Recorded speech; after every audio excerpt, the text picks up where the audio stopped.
what? All right, there was a great rabbi in Bnei Brak. He was the big rabbi of Bnei Brak. Now his grandson is the rabbi of Bnei Brak.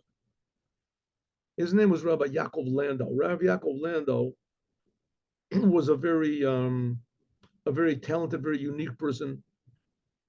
But he was the Rav. He got married. He was older when he got married. I think he maybe was even in his 40s when he got married. But he was the Rav, even when he was a unmarried young man. He was the rabbi in the house of the Rebbe Reshab. The Rebbe Reshab, that's the fifth Rebbe of Chabad. Do I have a picture of the Rebbe Reshab? Somewhere I certainly do, but I don't know. Where is it? I don't know. Anyway, I've got a picture of Rebbe Reshab. I'll have to bring up these pictures so I can show them to you all the time. You can look in, you can Google it. So the Rebbe Reshab. So the Rebbe Reshab was a very, very a holy person, very active person. He was the one who founded all of the yeshivas of Chabad, Tomchei Tamimim, with the express purpose of bringing Mashiach, to teach the ideas that we're learning in the morning about understanding God, which will eventually occupy the minds of everyone in the world. That's one of the things Mashiach is going to do. Everyone will be thinking about God and they'll have what to think about God. So that's what we're learning about. What happens when you do a commandment? What's the difference between a Jew and a non-Jew, the land of Israel and not in Israel? What's the difference between Torah and commandments? Different commandments, with difference between each commandment and each of this, and different levels of godliness and creating the world, etc. The people can think about this all the time. Okay, so he was very, very connected, very as could be understood, to the Rebbe Reshab. Rebbe Reshab is the letters Rabbi Sholom Dovber. So Rabbi Landa was very, very intimately soul attached to the Rebbe, which is, all the Chassidim were, but he was in his house all the time. And the Rebbe Reshab would actually ask him questions to decide laws.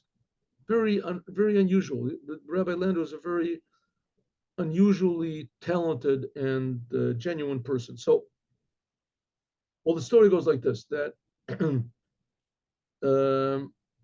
there was typhoid fever, big epidemics going on. And Rabbi Landau, he was a type of a doctor. He knew all these strange home remedies that worked. And I'll give you a small example of one of his home remedies that work. And you can use this, by the way. You can use it at home if you want. Tell your friends. I did it, in fact, last night to somebody. What's the cure for nosebleed? Nosebleed. I saw once anyway, it was a good friend of the families of the Landaus. I was also sort of a more distant friend of the families. And so someone was getting married and they were saying a Chassidic discourse, very deep, a young fellow, right? There's maybe 20 years old, and his nose started bleeding.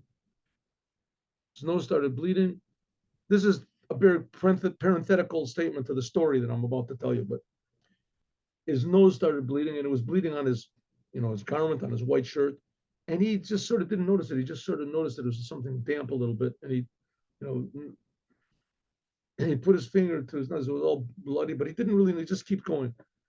Rabbi Landau's son, Rabbi Moshe Landau, Moshe Landau, that he learned all this from his father, obviously. A blessed memory. He also passed away.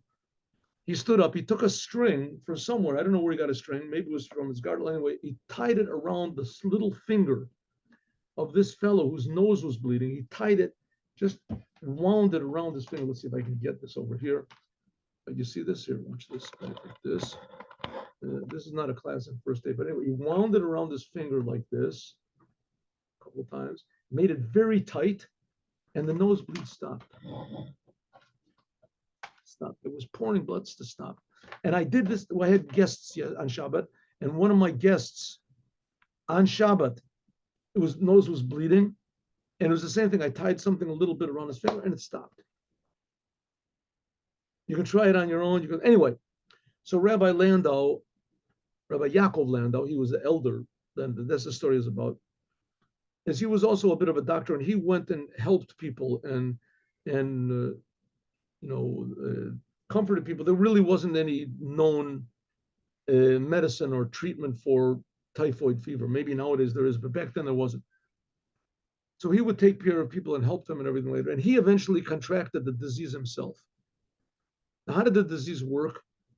People would have a high fever, they would go unconscious, and then if they were lucky, they would regain consciousness. That was a sign that the disease had not conquered them and that they conquered the disease. But if not, then that was the end. Anyway, the Rebbe Reshab, as far as I know, also contracted the disease and he died from it. In any case, he passed away in this time when Rabbi Landa was unconscious. Rabbi Landa had contracted typhoid fever and he went unconscious. And in that time, the Rebbe Reshab passed away. So Rabbi Landa, he came out of the disease. The people who had it and they came out of it, they were tremendously weak afterwards. For a while, they had to recuperate. And so they would take him outside, Rabbi Landa, and put him in the sun for a couple of hours of the day, whatever. And all the Chassidim were strictly warned not to tell him that the Rebbe passed away. Not to tell him. So everyone, when they were asked, he would ask anyone that passed by, how was the Rebbe? And everyone would say, Baruch Hashem. Everyone would say, thank God. No one would give any answers. But it seems that somebody passed by somehow or other that had not known about this instructions. And Rabbi Landau asked him, how was the Rebbe? Because he suspected something was wrong. And this person said, well, haven't you heard? The Rebbe passed away. It passed away like a couple of weeks ago. So Rabbi Landau wrote a letter, a note, and he addressed it to the Rebbe. Rebbe had already passed away. And he addressed it to the Rebbe, and he said to the Rebbe that he wants the Rebbe to take him, to be with him.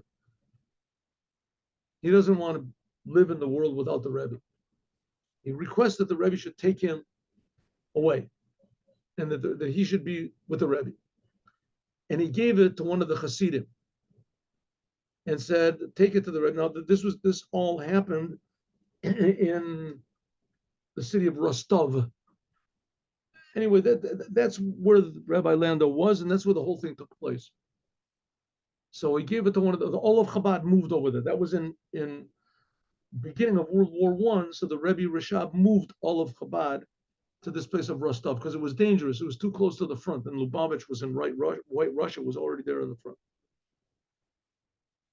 So they were nearby the grave. So he asked one of the Chassidim to take this letter. He put it in an envelope, sealed the envelope, said, don't open it up, just put it on the grave of the Rebbe. Put it there. There was a lot of letters that were there. People were throwing letters. Anyway, so the Chassid went and he put the letter over there, and he asked, did he put it? And he said, yes, he did. The next day, yes, he did. 2 days later, came back the Rebbe's son, Rebbe Rayatz, Rebbe Yosef Yitzchak, that he was the replacement from his father. He was still in mourning. I mean, of course, for his father, this was maybe even within a week. I don't know. Maybe it was, anyway, within the month for sure. So he came back and he said to Rebbe Landa was already feeling better a little bit. And he said to him, I was just by the Sion. I was just by my father's grave. And he gave a message from me to you. He said, don't make stupid requests. Don't make foolish requests. That's the message.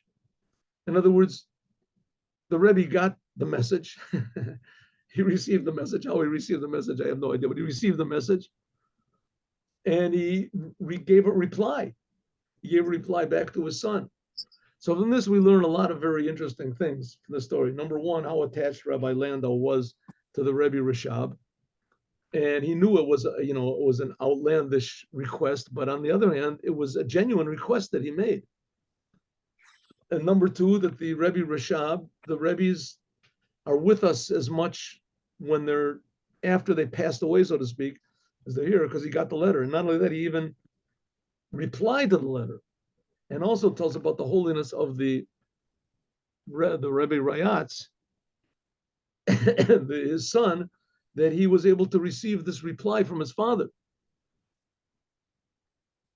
So from this we learn that the tzaddikim are always alive, and that they care about each and every one of us, and that it's better to be in this physical world than in the upper heavens. Have a good day with Mashiach now. God willing, class will be tomorrow morning, 8:15. There won't be a class later on today. Shalom uvracha. No more classes, right? No, not today. Okay, that's fine.